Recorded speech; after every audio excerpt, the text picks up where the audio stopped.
been mandated by the Nigerian National Assembly to present a response to Senator Natasha Akpoti-Uduaghan's speech delivered yesterday at the 69th session of the United Nations Commission on the Status of Women. In response to the call by the President of the Inter-Parliamentary Union, IPU Right Honorable Tulia Axen, to hear both sides of the matter, I have received a letter from the Nigerian Senate in my capacity as the chairman of the House Committee on Women Affairs and Social Development of our Parliament in Nigeria, and the parliamentarian representing Nigeria at this conference. In the spirit of transparency and fairness, I now wish to read this letter from the Senate in its entirety, and it is crucial that all perspectives are heard and that all aspects of the situation are duly considered. And the next voice you'll be hearing from here will be the voice of the Senate leader of the Senate, Senator Opeyemi Bamidele, CON, the leader of the Senate, Federal Republic of Nigeria.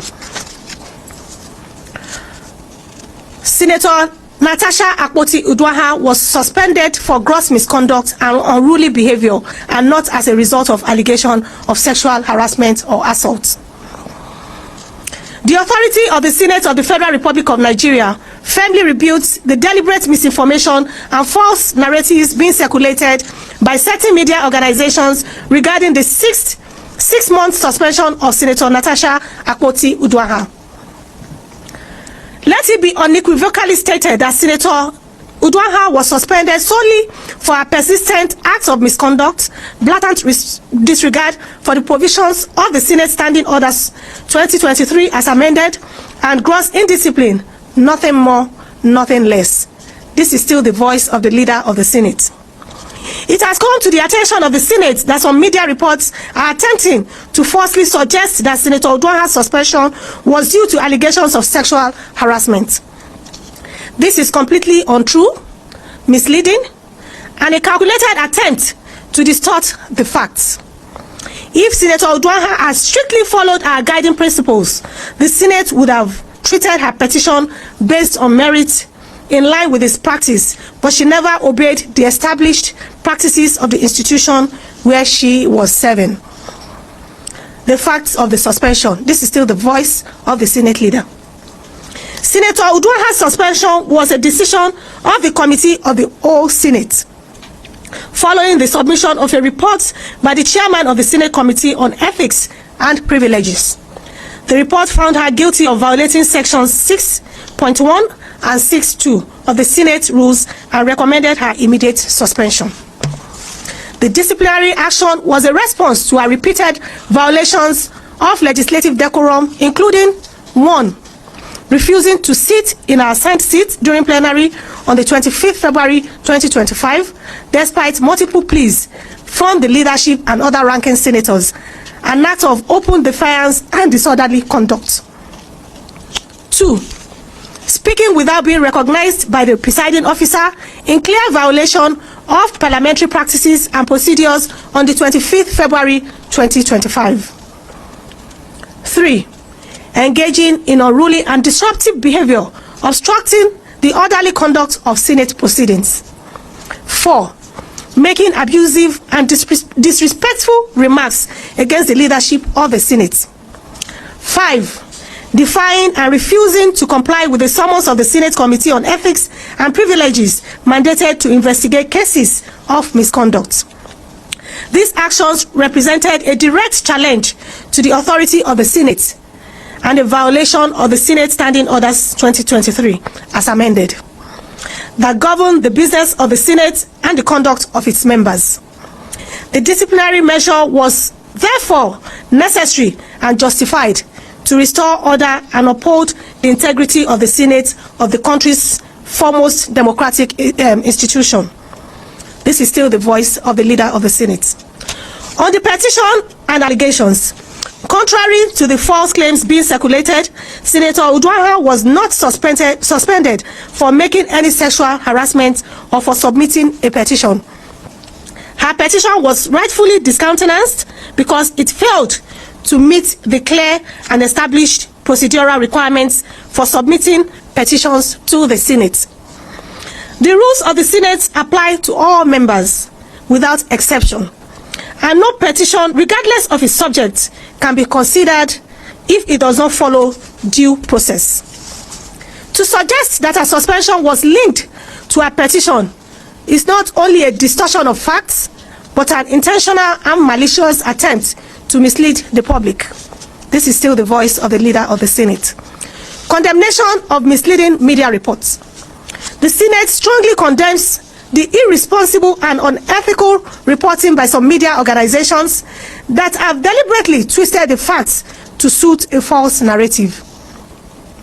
This coordinated misinformation campaign is nothing more than an attempt to politicize a disciplinary action that was strictly based on clear violations of Senate Standing Orders 2023 as amended. It is reckless, misleading, and a disservice to the people of the Federal Republic of Nigeria and the whole world who deserve truthful and factual reporting. We therefore urge all foreign correspondents and responsible media houses to correct these misrepresentations and avoid propagating falsehoods that undermine the integrity of Nigeria's legislative process. This is still the voice of the leader of the Senate. Conclusion. The Senate remains committed to upholding discipline, order, and parliamentary ethics. No senator, I repeat, no senator, regardless of status, gender, or political affiliation, is above the rules of the Senate. Senator Uduaghan's suspension was a direct consequence of her actions and nothing else. We urge the public and the media to disregard any false reports suggesting otherwise, and to always seek the truth before spreading politically motivated narratives. Signed, Senator Bamidele Opeyemi, CON, Leader of the Senate, Federal Republic of Nigeria. Thank you very much. Did you hear her? You listen to her? Did you listen to her? That is a honorable member, Khalifa Agbara of House of Reps member. Oh, good. Sure, you listen to her now. This is a response to Natasha's visit to the Inter-Parliamentary Union. This is a response to them and some other media houses, isn't it? Everybody just bash me, they blame me, they say I'm supporting city president, I'm supporting this, I'm supporting that. Everybody must not support Natasha, and everybody must not support Senate president. I am not supporting any of them. Whatever I say to you, I'm trying to, at least what we saw happens on that plenary session is what I am, all my judgment based on what happened in that Senate House. Anything happens outside the Senate House of which I do not have evidence to, you don't expect me to see, to analyze it, to use it to judge. Like I always say, every institutions have rules. There is standing order in that Senate House that every senator should adhere to, must obey, irrespective of political affiliations, irrespective of your age or your gender. That one is certain. There is law laid down before that institutions that everybody must follow, including offices where you are working. Right now, whatever you say now, people are blaming, people are saying. Now you see how many charges, now how many offenses they are charging. You see how many charges now? Gross misconduct, 5 of them, right? 5.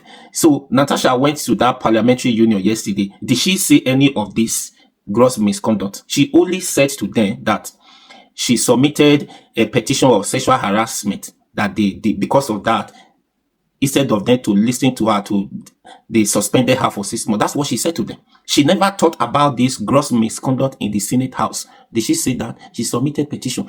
And now, people, I was trying to explain. Now, when you said Natasha submitted the petitions and they dismissed the petition, they didn't look at the petitions at all. They just like that, they dismissed the petition. That boils down to the same rules we are talking about. When she did the right thing, did they not accept the petitions? No, now, because the only thing we are saying, we are talking is because, yes, we don't have law. Yeah, if I ask you now, you say, I was explaining to a lot of people, somebody will say, when I explain to them, they say, do we have law in this country? Or these people, are they obeying law? That's what you will say. Because there is no law, there is no obeying law, does not mean you that knows the law, you should also disobey the law now. Let's be truthful to ourselves here. Let's be honest. That at the end of the conclusion, you will tell me that because you can't defend yourself, you can't defend the person you are defending, you say there is no law in this country. Because there is no law, that's why she's choosing to do that. She's choosing to do that now. They will prove it to you. Because they say there is no law. Go steal money now. Go steal money, make them carry you, go sanko, make you know say law dey. Just because say now people when you get money, now the law they work for. Now you will know say we get constitution, now you know say we get law. You know understand. Don't be say law. All this one now, the next thing you will say to me is she was suspended for 6 months. 6 months was too much. For what? Why? That's now nobody has ever been suspended for 6 months. Higher maximum they will suspend the person is 7 days or less than 10 days. That's what they will suspend the person for. Depend. In other former senator Saraki suspended Omo Agege for 3 months. Yes, what I'm going to tell you now, you will the next thing you will tell me the context of which they were suspended are different. That's what you will tell me. But they were suspended for that, for different reasons, isn't it? Or is misconduct, disobedience to the Senate order. That's why they were suspended, even despite the fact that the context of which they were suspended is not the same sexual allegation, but they were suspended for disobedience. Omo Agege was suspended under Saraki for 3 months.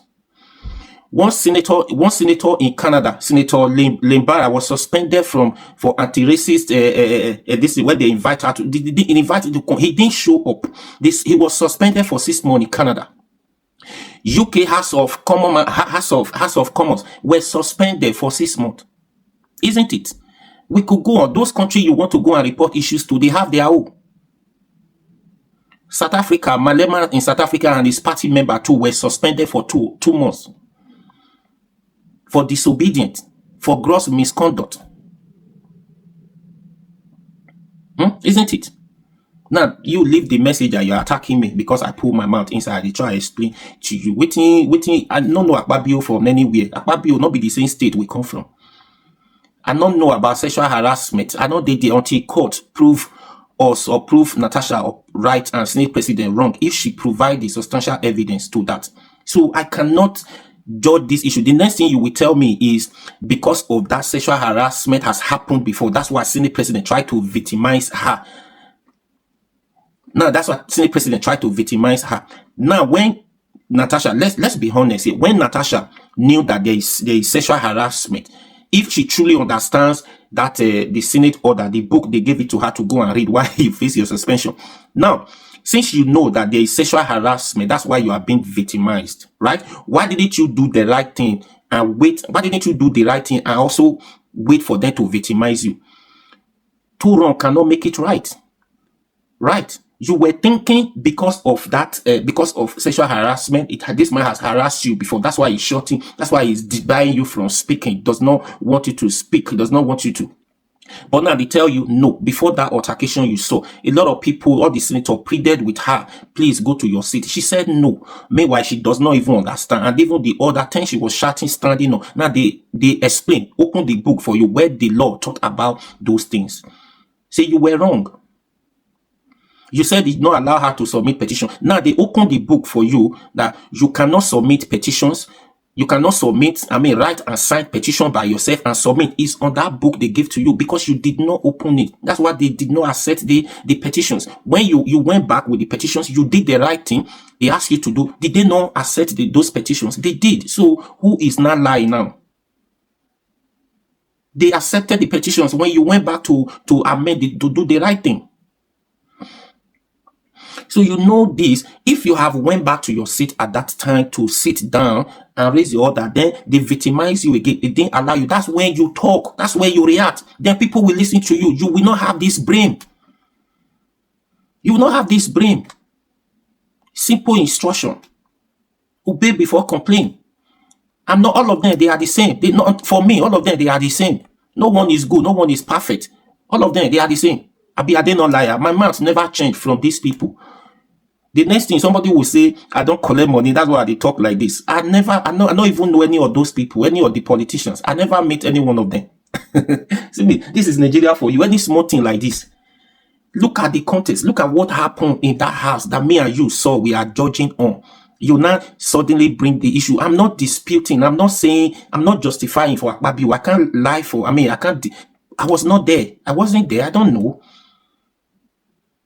And this happens everywhere because you ask somebody out and the person did not, and because the person is in the position in authority, is using that to, that's the way it is for the minds of other. Whether it is true, it is not. We will just base our assumption like that. That's what happened. If Natasha has obeyed that order, went back to your seat, then the Senate president disrespected you at that time. It does not allow you to sit. Will you not have blame? All the blame would have been for the Senate president. That why? Okay, you change this woman's seat. You asked her to go back to her seat, not to speak from here. She went back to her seat. Now she's in her seat. She's speaking in her seat. You disobeyed. You didn't allow her to speak. She's standing on order 10 while in her seat. You disobeyed her. You didn't allow her to speak. Victimization.